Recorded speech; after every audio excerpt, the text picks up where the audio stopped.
If you're a firefighter, you're supposed to have hazardous material training. In fact, a lot of people have certifications specifically for hazardous materials training. There's different specialties, there's different occupations where you're supposed to have training and certification in how to handle hazardous materials.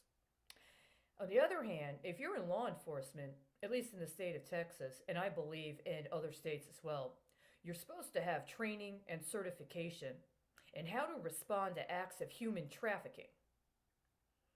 If you get that training and you get a certificate and you refuse to respond to acts of human trafficking as acts of human trafficking, and instead try to leverage them as something else that may make another quota for job performance indicators or maybe some sort of speculation that you've got going on as part of your pension system, you run the risk of having your certification determined to lack a basis for justification.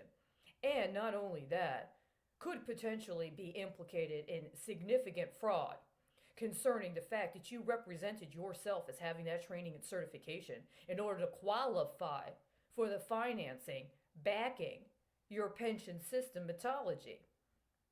Now, if you decide that you're going to make the safety of minors in your community and or try to bank your political capital on some sort of altercation or confrontation with the police, I really think you should choose wisely what your points of contention are.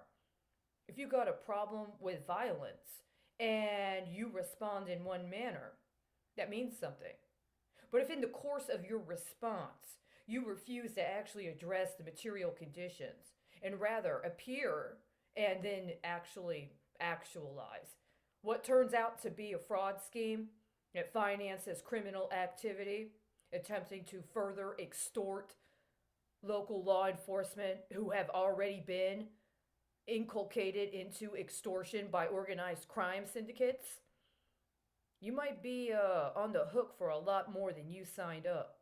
Which brings up the original concerns regarding hazardous materials certifications and hazardous materials training. See, when you play derivatives with little kids getting in some sort of trouble or getting dirty, or it's okay to say that somebody's toxic, and then you decide you're going to hedge it on the fire department, you're calling in a different level of risk and a different kind of violence.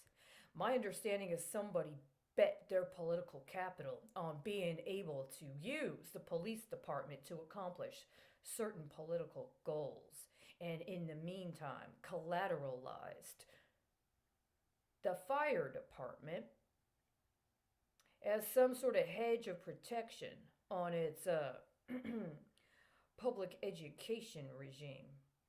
What happens if you miss that hedge?